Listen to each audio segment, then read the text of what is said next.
All right. Today we're going to talk about a little bit more of a somber topic than we usually talk about on this channel. We cover financial issues, particularly around long-term care, but today we wanted to talk about how to stop your kids from throwing you in a welfare nursing home. And by that we mean Medicaid and that kind of thing.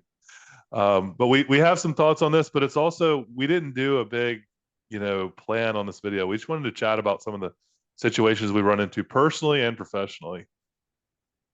Yeah, it's a topic that it's not fun to think about, but as we age, when people slow down, there could become a point where it's not feasible for you to stay with your kids. It's not feasible for you to stay at home. So you might have to go to a nursing home. It could be a physical need or it could be a financial need because a lot of people, even though they might give away their assets to their kids in preparation to qualify for welfare, um, in order to get the Medicaid system to pay for it, you have to go to a nursing home. Even though you might physically not require a nursing home, might not be an invalid, you might just need help getting around the house. Medicaid is not going to pay for that. So, what to your point, Drew? Some people they might just artificially fast forward their parents and put them in the nursing home just to save the inheritance. Yeah, and like we did do a little bit of kind of pre-planning on this. It's sort of like the dark side of human emotion that we've actually experienced a little bit personally ourselves. And it's not necessarily fun to talk about, but we've both had parents in nursing homes before, and at some point you kind of start you can't help it. You almost start thinking selfishly about your future and, that not necessarily the inheritance, but the future of how you're going to handle the situation with your parents that you're certainly not you haven't been thinking about this a lot before you kind of get hit with it. Yeah, because it's almost times have changed. It used to be, there'd be, you know, the husband would work and then the wife could be home to take care of the kids and grandma if she was living there. But like now, it's often where both the husband and wife are working, they have Yeah, kids, good they point. try their best to, help mom and dad out. But when it gets to the point where mom or dad is really incapacitated, they're needing help with their bills, maybe even ambulating around the house, preparing food shopping, it just becomes a lot to keep up with your own family plus your parents. And that's where, you know, having a plan, planning ahead yourself, that's going to take that uncomfortable decision your kids might have to make away from them. It'll put the control back on you where you can stay at home as long as you want because you plan for needing long-term care. Yeah, I mean, and back to, your the viewers' kids when that time comes and you might need long-term care in the future, you get this like sort of emotional fatigue at some point. Your mom was in a nursing home or not a nursing, well, she was in everything, but how Yeah. her care was like, how many years did it go by and you start feeling that fatigue, right? Yeah, it was 2006 to really 2019. So I mean it's like 12, 13 years. And I think 10 of the 13 years, it was mainly at home for home health care. Now, she was in and out of the hospital for various surgeries. But yeah, I just saw it just take an emotional toll on my dad. I mean, he was kind of helping out, and she had long-term care insurance. Well, that's why she was able to Um, stay home for so long because that it insurance was, was. it was, yeah, because yeah, if they didn't have that, their assets would have been gone probably in year five. But the fact that she did have the long-term care insurance, it enabled her to stay at home for 10 years. It got to the point where we couldn't physically move her. That's why we had to put her to the assisted living facility. We Yeah. didn't thankfully have to put her in the nursing home, but she didn't want to go to the assisted living facility. But my dad physically couldn't move her at that point. Well, and the reason why I wanted to kind of talk about this Yeah. sort of darker side a little bit, sort of explore it, is because I think a lot of people that find themselves with a parent like your mom, like my dad in a nursing home, um, they, you kind of start having these weird thoughts that are totally natural and normal, but feel like, you've never been put in a position to where you feel like you're now the parent of a child, essentially. It's just a lot of different things going on there. Yeah, life goes full circle too, and your parents, you kind of feel guilty because your parents they raised you, they took care of you from when you're a baby to when you're 22, and it's like you feel obligated to take care of them because now that they need help, it's kind of the right thing to do. But it's just everybody's financial situation is different, and some kids aren't responsible enough Right. There might not be money there. And so the goal of this video is just to get you thinking about like, hey, what's your plan?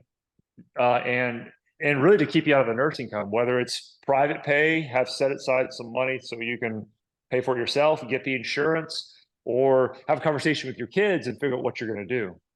Yeah, exactly. And then that's we're trying to step into the shoes of your kids 20, 30 years down the road when you need long-term care and you haven't planned ahead.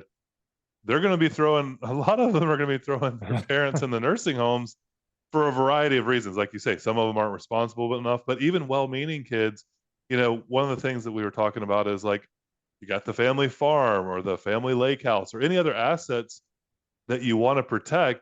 If you don't have a plan, you got to start moving things out of mom and dad's names so they can go to that Medicaid nursing home.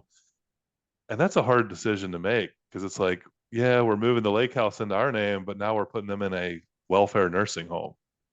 I know. And there's probably most of the kids out there are going to do the right thing, but there's probably going to be some kids who might opt to, you get the angel and devil on the shoulder. They might be looking at that inheritance and say, hey, I want that lake house. I want that, IRA. I don't want the mom and dad to spend that on a nursing home or on home health care. Let's go. Let's kind of encourage her to go to the nursing home. So most kids won't do that, admittedly, but there probably are some kids who would pick money over their parents. I mean, it's again, that's that emotional fatigue. So Yeah. let's say, your kids have their own lives going on, maybe, healthy, happy family, but work stress, whatever.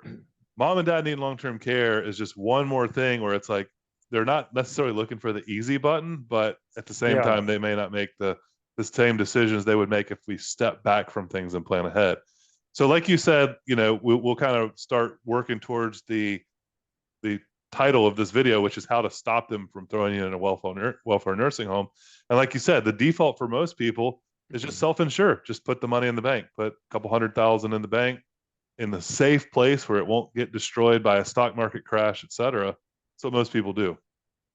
Yeah, and that's a decent way to do it because you want to have this money kind of earmarked for like another, we had the 2007 crash where the market was down 30%. We had the COVID flash crash. We had 2022 when the market was, I think the S&P was down 30%. We want to make sure whatever money you've earmarked for this is protected. So putting it in something like a CD, getting 5%. But there's other products, more sophisticated products for our slightly higher net worth clients where your money's protected and it's indirectly indexed to indexes like the S&P or the NASDAQ. So, it gives you a shot at getting a double-digit return because the compounding difference on $100,000 getting 5% compound over 20 years versus 11%, it's probably fivefold. So, you want to have this money really working for you. And so that's products we help our clients who do want to self-insure.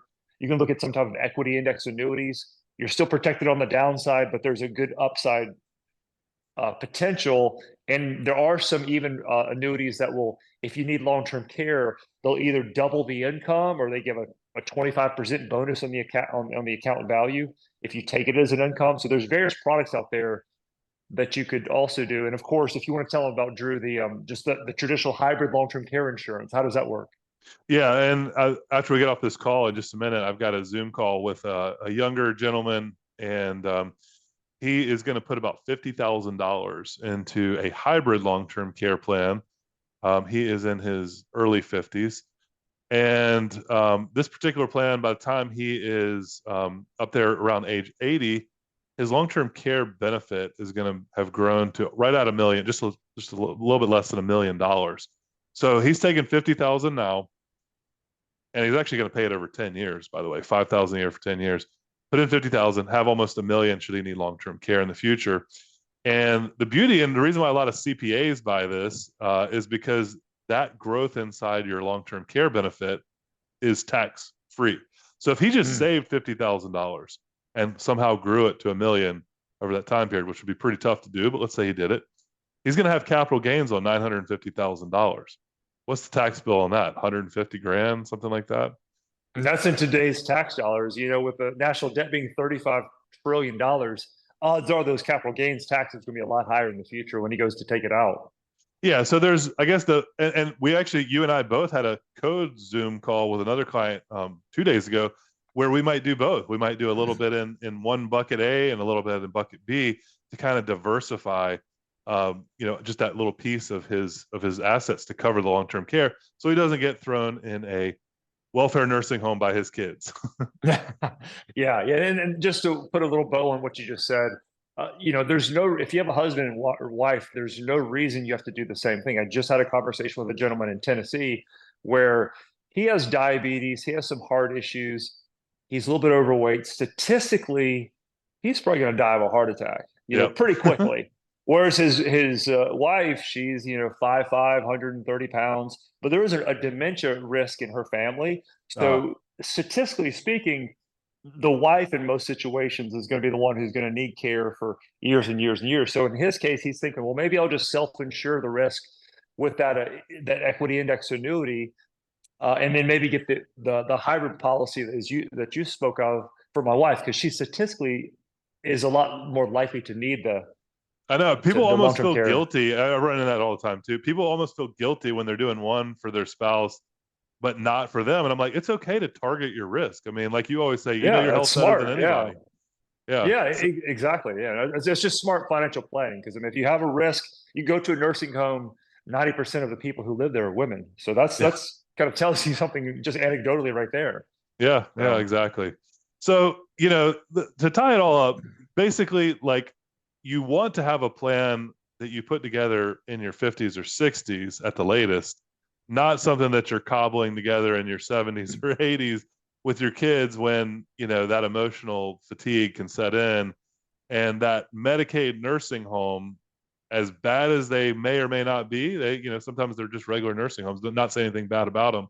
But that Medicaid nursing home, with all its pros and cons, might look more appealing than it really should.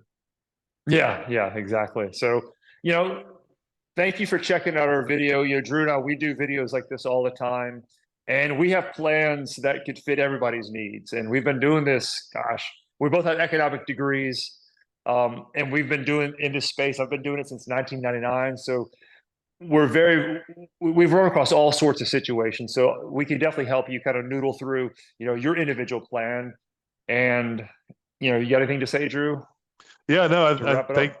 thank everybody for watching. Again, if you're dealing with this with a parent right now, or might be dealing with it, and you're having all these kinds of thoughts, it's just normal.